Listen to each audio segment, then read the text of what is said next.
안녕하세요. 오늘은 교회에 관련된 이야기를 나누고자 합니다. 여러분, 구약시대의 성전은요, 눈에 보이는 건물이었습니다. 구약시대의 이 성전에 하나님이 갇혀 계신 것이 아니라 하나의 상징적인 의미였죠. 어떤 상징을 가지고 있었냐면 하나님의 임재의 상징이었습니다. 다시 말해서 하나님께서 이스라엘 백성들과 함께 계신다. 그들을 보호하시고 그들을 인도하시고 그들에게 역사하신다. 그것을 이제 보여주는 상징물이 바로 구약시대의 눈에 보이는 건물인 성전이었습니다. 자, 그렇다면 여러분, 신약시대의 이 교회도 눈에 보이는 건물이라고 말할 수 있을까요? 고린도전서 12장과 에베소서 1장의 말씀에 보면 교회는 그리스도의 몸이라고 기록이 되어 있습니다. 그리스도의 몸이 보이는 건물이다? 좀 어색하지 않습니까? 여러분, 또한 이 교회의 헬라어가요, 에클레시아예요. 이 에클레시아는 어떤 뜻을 가지고 있냐면 밖으로 불러 모으다라는 뜻입니다. 그러니까 이 죄악된 세상에서, 이 죄악된 세상으로부터 하나님께서 사랑하시는 자들을 불러 모으셨다라는 의미죠. 그렇기 때문에 이 에클레시아, 이 교회는요, 어떤 눈에 보이는 건물을 말하기보다는 어떤 모임, 또 어떠한 공동체, 이거와 관련된 용어임을 알 수가 있습니다. 자, 구체적으로 이 교회에 관련돼서 우리는 마태복음 16장을 통해서 이제 그 정의를 정확하게 확인할 수가 있는데요. 이 마태복음 16장에 보면 예수님께서 이제 교회에 대해서 언급을 하십니다. 자, 어떤 내용이 이어지고 있냐면, 한 번은 예수님께서 빌립보 가이사랴에 가셨어요. 그곳에서 제자들에게 질문을 하죠. 사람들이 나를 누구라고 하느냐? 그랬더니 이제 제자들이 엘리야라고도 하고 예레미야라고도 하고 또 세례 요한이라고도 합니다. 뭐 이렇게 얘기를 했어요. 그리고 나서 예수님께서 그렇다면 너희들은 거의 3년 가까이 나와 함께 했는데 나를 누구라고 생각하느냐? 그때 베드로가 이렇게 대답을 하죠. 마태복음 16장 16절입니다. 시몬 베드로가 대답하여 이르되 주는 그리스도시요 살아계신 하나님의 아들이십니다. 주는 그리스도시고 살아계신 하나님의 아들이십니다. 예수님은 이 대답을 너무나 기뻐하셨어요. 베드로를 마음껏 칭찬해 주십니다. 그리고 나서 아주 의미심장한 말씀을 하시는데요. 이 교회와 관련된 말씀을 하시는데 그것이 마태복음 16장 18절입니다.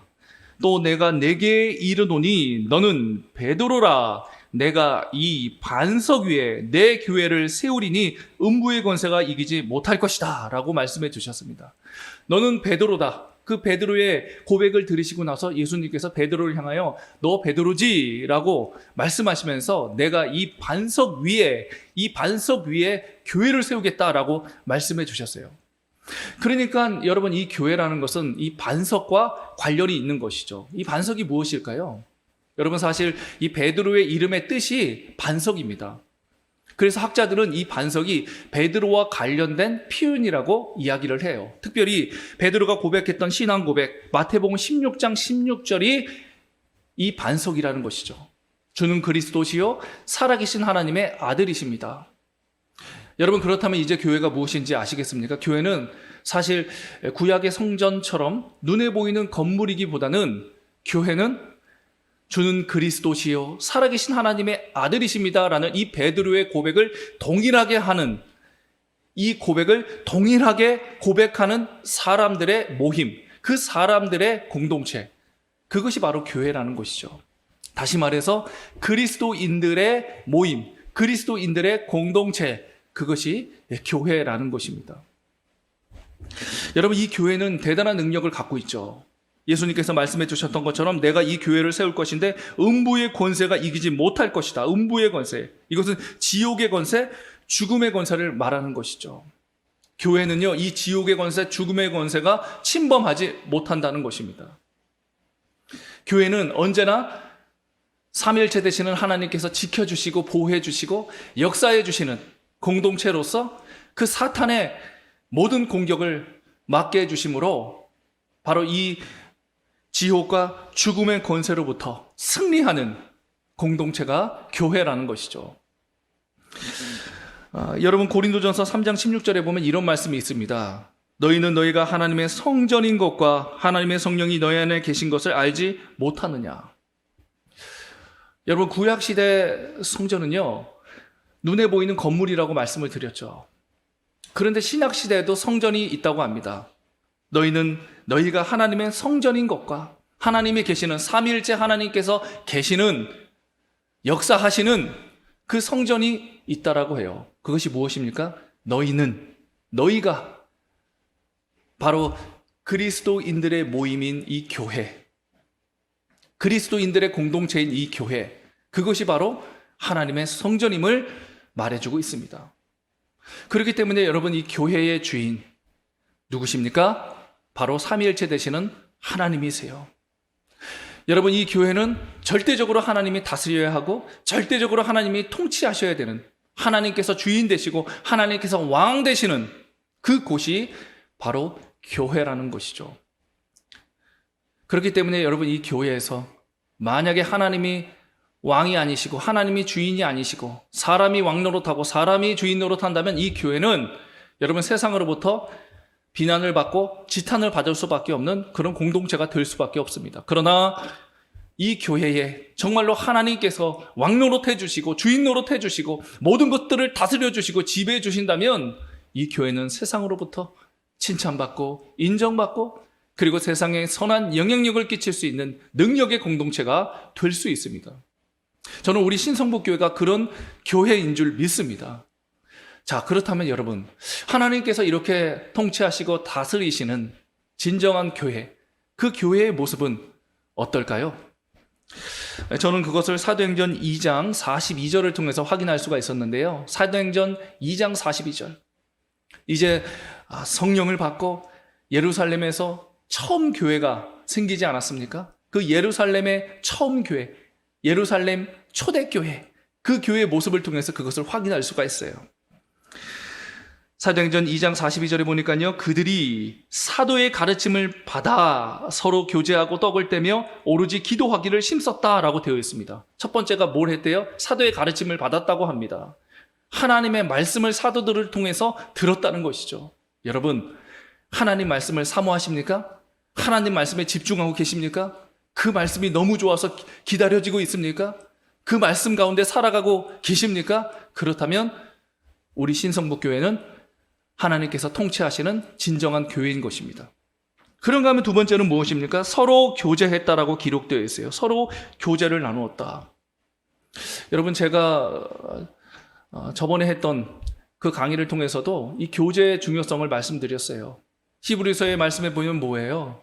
모이기를 피하는 자들이 있다라고 기록이 되어 있죠.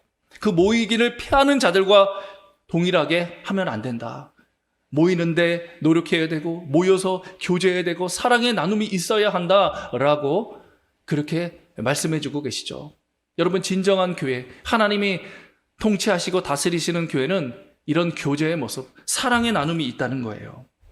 뿐만 아니라 세 번째는요, 또 떡을 뗐다고 합니다. 여러분, 떡을 뗐다라고 해서 같이 그냥 빵을 나눠 먹었나? 이 정도로 생각하시면 안 돼요. 이 떡을 뗐다는 것은 굉장히 중요한 행위를 말하는 것입니다. 이것은 뭐냐면 여러분, 성찬식을 했다는 거예요. 이제 초대교회에 그 그리스도인들이 어느 이제 집에서 모임을 가질 때 함께 저녁 식사를 하고 2부 순서로 항상 이 떡을 떼는, 성찬식에는 떡을 떼잖아요. 그리고 포도주를 마시잖아요. 이런 성찬식을 했다는 것이죠. 여러분, 이것은 무엇입니까? 예배에 대한 열정이 있었다는 거예요. 예배에 대한 열정. 그냥 단순히 저녁 식사만 하는 그 애찬에 머무르는 것이 아니라 2부 순서로 또 예배를 드리는 그런 모습이 초대교회 가운데, 예루살렘 교회 가운데 있었다는 것이죠. 여러분, 예배에 대한 열정이 있습니까? 여러분, 예배에 성공한 여러분이 되실 수 있기를 바랍니다. 예배에 성공하셔야 돼요. 예배에 성공하셔야지 우리의 마음이 달라지고 우리의 삶이 달라질 수가 있는 것입니다. 여러분, 예배에 성공하지 못한다면 우리는 너무나 무기력한 삶을 살아갈 수밖에 없는 거예요. 언제나 이 예배를 통해서 마음이 뜨거워지셔야 하고 언제나 이 예배를 통해서 가슴 벅찬 그 감격을 경험하셔야 되는 거예요. 여러분, 예배 한번 잘 드리면 우리의 삶이 달라집니다. 여러분, 예배 한번 잘 드리면 우리의 영혼이 새롭게 됩니다. 여러분, 예배에 성공한 삶을 산다면 우리의 인생이 아름다운 인생으로 변하게 되는 것입니다. 그런가 하면 네 번째는요, 오로지 기도하기를 힘썼다라고 되어 있어요. 기도에 대한 중요성을 다시 한번 강조하고 있죠. 하나님께서 통치하시고 다스리시는 진정한 교회는 기도가 있는 교회예요.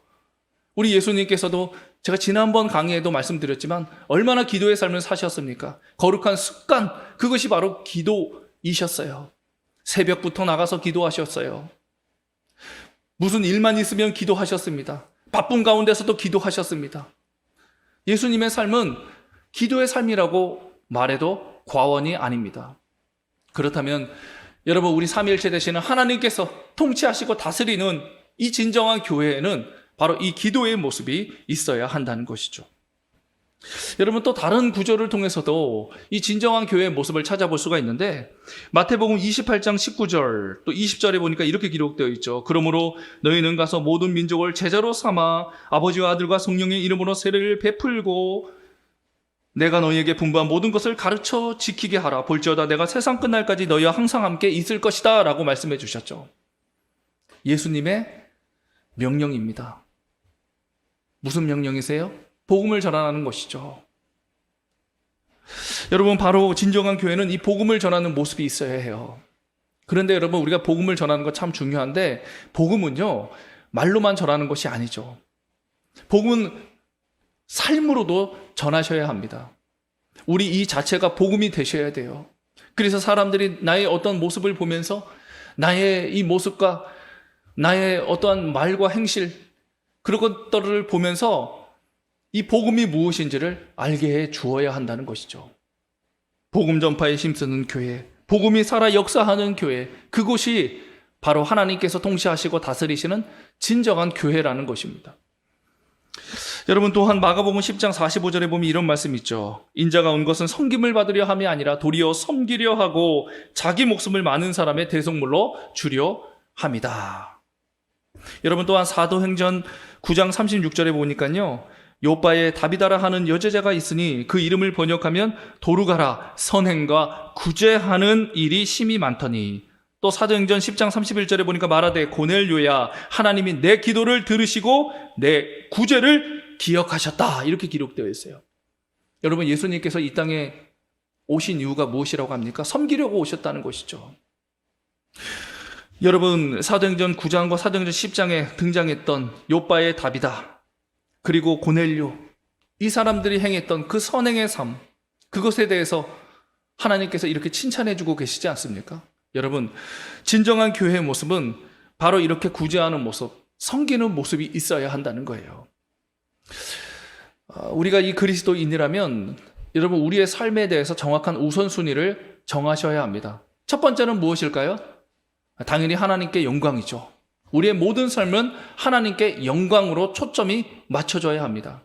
그런가 하면 두 번째는 무엇일까요? 여러분, 두 번째가 내가 아니에요. 내가 아니라 바로 이웃입니다. 이웃의 유익, 이웃의 행복, 그것을 위하여 우리는 살아야 한다는 것이죠. 마지막 세 번째가 바로 나입니다. 그렇기 때문에 여러분, 이런 우선순위가 제대로 정립이 안 돼 있으면 언제나 우리가 그리스도인이라고 말은 하지만 삶을 가만히 들여다보면 내 자신을 위한 그런 삶만 살고 있는 것을 발견하게 됩니다.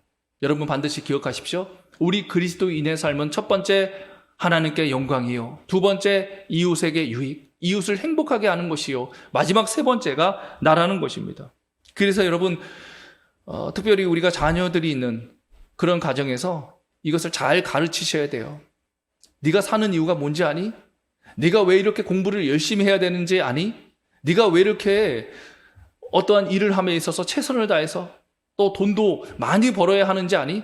여러분, 그 이유를 잘 가르쳐 주셔야 한다는 거예요. 너 행복하게 살라고, 너만 잘 살라고, 그것이 아니라는 것이죠. 뭐예요? 그것을 통해서 하나님께는 영광이요, 또 어렵고 힘든 이웃들을 도우라고, 그들에게 도움을 주라고, 그들을 구제하라고, 섬기라고, 너는 이렇게 열심히 공부해야 되고 또 열심히 일해야 한단다. 여러분, 이것을 우리 자녀들에게 가르쳐 주셔야 한다는 것입니다. 여러분, 그런데요, 이 교회에는 특별히 중요한 특징들이 또한 있어요. 그것은 이제 교회의 표지라고 얘기를 하는데, 주후 325년에요. 이 소아시아에 있는 니케아에서 이 교회 지도자들이 모여서 이제 회의를 합니다. 그것을 니케아 공의회라고 말을 하는데요. 이 회의에서 이제 4가지 교회의 표지, 교회의 특징을 고백을 합니다. 그것이 뭐냐면 바로 이거예요. 우리는 하나의 거룩하고 보편적이며 사도적인 교회를 믿는다라는 것이죠. 하나의 거룩하고 보편적이며 사도적인 교회. 여러분, 이 고백을 통하여 우리는 교회의 4가지 표지를 발견할 수가 있습니다. 첫 번째가 뭐예요? 하나의 통일성이죠. 두 번째가 뭡니까? 거룩하고 거룩성입니다. 세 번째가 무엇입니까? 보편적이며 바로 보평성입니다. 네 번째가 무엇입니까? 사도적인, 바로 사도성을 말하는 것이죠. 여러분, 먼저 통일성입니다. 통일성은 바로 하나됨을 말하는 것이죠. 고린도전서 12장과 에베소서 1장의 말씀에 보면 교회는 그리스도의 몸이라고 기록이 되어 있어요. 여러분, 그리스도의 몸이라고 합니다. 몸이 바로 교회라고 합니다. 그렇기 때문에 여러분, 몸이 어떻게 갈라질 수 있습니까? 몸이 어떻게 분리될 수 있습니까? 그럴 수가 없는 것이죠. 정상적인 몸이라면, 건강한 몸이라면 항상 함께 이렇게 활동을 하는 것 아니겠습니까? 여러분, 그래서 사실상 이 교회 분열은 있을 수 없는 일이에요. 교회는 분열될 수 없는 곳입니다. 교회는 언제나 하나로 연결되어 있는 곳, 절대로 분리될 수 없는 곳, 그것이 바로 교회라는 것이죠. 여러분, 우리는 어떤 사람들입니까? 우리는 연합하기에 노력하는 사람들입니까? 아니면 혹여나 분열시키는데 가담하는 사람들입니까? 여러분, 우리의 삶은 언제나 분열을 조장하는 삶이 아니라 연합하는, 서로 하나되게 만드는 그런 삶이 우리에게 반드시 있어야 합니다. 그런가 하면 두 번째 표지는 바로 거룩성이라는 것이죠. 교회만이 거룩하다는 것입니다. 여러분, 교회만이 거룩하다라는 말이 어떤 의미일까요? 사실 여러분, 이 지상의 교회는요, 여전히 죄성이 있습니다. 세상과 함께 살아가다 보니까 여전히 하나님께서 기뻐하시지 않는 그런 모습들이 존재하고 있는 것이 사실입니다. 그럼에도 불구하고 교회는 거룩합니다. 왜입니까? 하나님의 자녀이기 때문입니다. 여기서 말하는 이 거룩이라는 것은요, 우리의 어떤 삶을 통해서 이 거룩함을 드러내는 그 거룩이 아니에요. 여기서 거룩은 구별이라는 의미를 가지고 있습니다. 하나님에 의하여 구별된 존재. 하나님에 의하여 구별됐기 때문에 거룩하다는 것이죠. 그래서 교회는 거룩성이 있는 것입니다. 여러분, 베드로전서 2장 9절에 보면 이런 말씀이 있잖아요. 너희는 택하신 족속이요 왕같은 제사장이요 거룩한 나라다. 그것이 바로 성도라고, 그리스도인이라고 말을 하고 있습니다. 거룩한 나라, 하나님에 의해서 구별됐기 때문에 교회는 거룩합니다. 거룩성이 있습니다. 자, 이렇게 하나님께서는 교회를 구별하셔서 거룩성을 부여해 주셨는데, 그렇다면 여러분, 우리의 삶은 어떤 삶이 되어야 할까요? 데살로니가전서 4장 3절에 보니까요, 하나님의 뜻은 이것이니 너희의 거룩함이니라. 하나님의 뜻은 이것이니 너희의 거룩함이다. 이렇게 말씀해 주고 계세요. 여러분, 하나님께서 구별하셔서 이 교회에 거룩성을 부여해 주셨다면 우리도요, 거기에만 만족하면 안 되고 그 거룩성을 부여받았기 때문에 실질적으로 우리의 삶 가운데서도 그 거룩을 구현해내는, 다시 말해서 성화를 이루는 삶의 자리로 나가야 한다는 것입니다. 여러분, 그런가 하면 세 번째 교회의 표지는요, 보편성입니다. 특수성이 아닌 보편성을 말하는 거예요. 여러분, 교회는 이 특수성이 있는 곳이 아닙니다. 이것은 무엇이냐? 교회는 쉽게 말씀드리면 차별이 없는 곳이라는 거예요. 인종과 지역을 초월해서 이 베드로와 같은 고백을 하는 사람들이 있다면 그 사람들은 차별받지 말아야 한다는 것이죠. 어떤 사람이 돈이 많다고 더 대우해서도 안 되고, 어떤 사람이 가난하다고 그를 얕잡아 보아서는 안 되는 것입니다. 그런데 여러분, 사실 이런 이야기가요, 가슴 아프게도 야고보서 2장에 보면 등장을 해요. 야고보서 2장 1절에 보면 이런 말씀이 나오죠. 사람을 차별하여 대하지 말라. 여러분, 왜 야고보 사도는 이런 이야기를 해주고 있는 것일까요? 차별하여 대했거든요. 여러분, 야고보서 2장을 찬찬히 한번 읽어보십시오. 거기에 보면 뭐예요? 옷을 아주 화려하게 입고 금고리를 하고 이런 사람들은요, 사람들이 나와서 막 그냥 안내를 해줍니다. 얼마나 잘 대우를 해주는지 몰라요. 교회 내에서요. 그런데 가난한 사람, 누추한 옷을 입은 사람, 이런 사람들은 차별합니다. 거들떠 보지도 않습니다. 그리고 오히려 이렇게 이야기를 해요. 너 배고프니? 가서 음식을 좀 먹어서 배부르게 해. 너 옷이 없어? 가서 좀 좋은 옷을 입어. 말만 하는 것이죠, 말만. 실질적인 도움을 주는 것이 아니라 말만 하는 거예요, 말만. 말로만 이렇게 사랑을 하는 그런 어처구니 없는 일들이 벌어지고 있었다는 것이죠. 여러분, 반드시 기억하십시오. 교회는요, 차별이 없는 곳입니다. 교회는 어떤 부류만을 위한 특수한 곳이 아닙니다. 이런 특수성이 존재하지 않는, 보편성이 존재하는 곳, 예수가 그리스도임을 이 베드로와 같이 고백했다면 누구나 차별 없이 동일한 대우를 받는 곳이 바로 교회라는 것이죠. 여러분, 마지막으로 사도성입니다. 이 사도라는 말은요, 보냄을 받은 자라는 뜻이에요. 좁은 의미로는 예수님의 12제자를 또 가리키지만 또 넓은 의미에서는 교회에서 파송한 선교하는 자들을 말하는 것이죠. 이 교회에는 사도성이 있어야 한다는 겁니다. 사도성이 있다는 것은 무엇입니까? 사도와 관련된 이야기들이 이 교회에 남아 있어야 한다는 것이죠. 사도와 관련된 이야기 두 가지를 말씀드릴 수 있을 겁니다. 먼저는 사도의 가르침에 기초한 교회가 되어야 한다는 것이죠. 사도들의 가르침, 예를 들어 우리가 주일마다 고백하는 사도신경이라든지, 그리고 신약에 기록되어 있는 그 사도들의 주옥 같은 교리, 이런 것들이 기초한 교회가 되어야 한다는 거예요. 또 한 가지는 사도들의 삶이 있는 교회죠.